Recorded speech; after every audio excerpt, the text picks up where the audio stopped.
Okay, I don't know if any of you had seen my presentation last year. I had done what I call a hack for creating a new patron and incorporating that information. If you have a 2D scanner, you can download the jQuery from the Koha jQuery library. And basically what it does is, like, if I start creating a new patron, it adds this button up here called Scan Photo ID. And at least this works in the US. I don't know anything about international licenses or anything or photo IDs, but on the back of US photo IDs, there's barcodes. There's a standard barcode, but then there is another barcode, much more complex. I can't remember it's a PD 417, or I think, barcode on the back of that, and the 2D scanners will read that. And so I have this set up so that it'll wait for you to scan something, and if you scan the wrong thing, it's going to look at the information in there and say, oh, that doesn't look like a photo ID, try again. So I'm going to scan the right one this time, if my scanner will work. There we go. And this is looking at that data, and it's incorporating all the information from that we need from the photo ID. So it's incorporated the last name. I don't know how well it's visible up there, but it's incorporating the address and the name. And in our case, we wanted the birth date off of there as well. So that saves the CERC staff some time in entering data, and also helps to make sure that that information is entered accurately, is at least as accurate as it is on your photo ID. And then you just fill in the rest of the information that you need that wouldn't necessarily be on there, like phone numbers and emails and such. So that was just a jQuery hack that I had done. I've tested it with several states, and so far it's worked fairly well. But this year I've had a couple of requests from McKinney. They're actually doing a setup with their library where they're actually hooking up a 2D scanner through an adapter to iPads. And unfortunately, all it's doing is dumping all this information into the surname field. And so at some point, I'm hoping that either they can feed back some information to me about this, or I can get my hands on an adapter and do some testing myself. But my hope is to be able to figure out what the big secret to this jQuery and how this parses out the information is determining what the line feed is. It really depends on the scanner that you're using, and as far as I know, that they're using a scanner that's well, I don't know, they may be using a scanner that's not using the same symbols for the line feed that the ones that I've tested 3 different ones, and tested with George here in Lawrence. But we're trying to determine where the hangup is. I'm thinking that because of how they've described the situation, all the information is being dumped into one field. It's not parsing the lines because it doesn't know where a line ends. Then that's the line feed character. Like I said, each scanner is a little bit different. So I do have built-in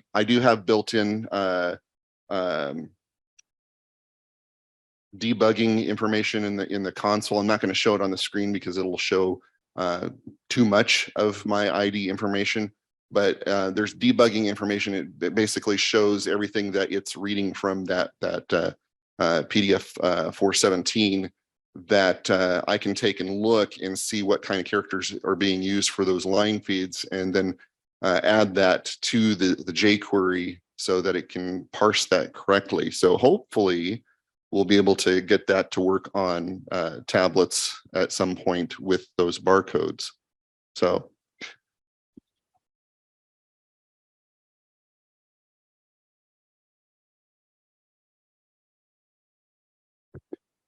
yeah, when I put this together too, I do believe Kyle from Bywater, he had a plugin either done or in the works, but I tried that out and it didn't work necessarily for us. I don't know if it was just that it just wasn't. I think it was only putting some of the information in there, not as much information as I was grabbing from the photo ID. So I don't know if that has changed. I know that it's been updated lately, I think within the last 3 months at least. But whether or not it's changed to where they're grabbing more information, I don't know. But I just designed this one so that it would grab more information that we could put into this, because I figure the more information you can grab and put in there, you know, the better, the less work that the circ staff have to do. So that's all I had to share, and just wanted you to know I still am actively working on it. And if I can, when I can grab that information, or if I can get a hold of tools to figure that stuff out, I will add to it to continue to make it more robust and work the way we need it across more platforms. Owen. Yeah, the code is actually on the jQuery wiki. So if you go to look for the Koha jQuery library, it is in there. And if you search for photo ID, you'll find it. In fact, I just updated this within the last month because I made a modification. We have a situation at our library where we automatically build the password, the default password for the patron. When we create an account, we automatically build that based off the last name. And so when we scan a photo ID, we were getting some accounts that weren't getting the proper passwords populated. And part of that is the mechanism that I had set up where if you are entering the person's last name and you navigate away from that field, it updates the information in the password. And because you're scanning the photo ID, you may be scanning the photo ID and then just hitting save, and that information is not getting updated.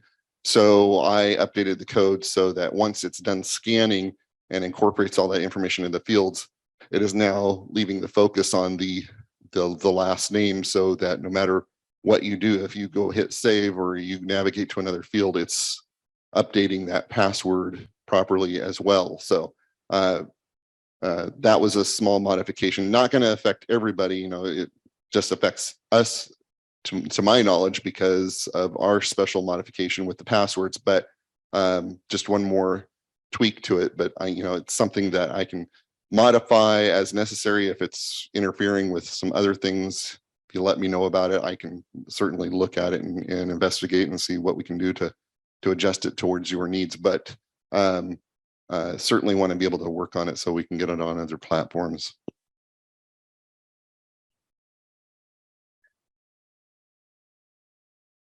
No, we actually did not do an every other Thursday video on this. I specifically didn't do it because I had done it in a koha-US presentation last year, and so that's recorded. I'm considering doing another video that's a little bit more in depth about how it works, because I don't think I went into a whole lot of detail on the code, and I could break it down a little bit more in a training video, but we haven't done that yet. Georgette? No.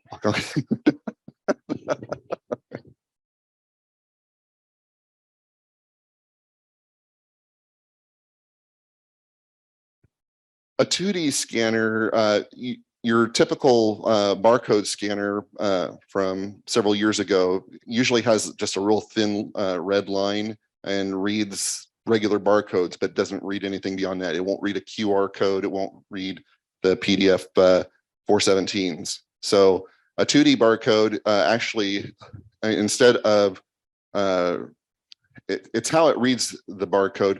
Instead of reading the spaces between the bars or the width of those bars, it's actually taking looking at a picture of it. So it's looking at more than just widths and spaces and stuff. So there's a little bit more complexity to it. And people listening to me try to explain what a scanner is, they're going to be laughing at me, I know. But you can usually tell the scanners, usually they have a site like that, and they cover a much bigger area than just a single line. So yeah.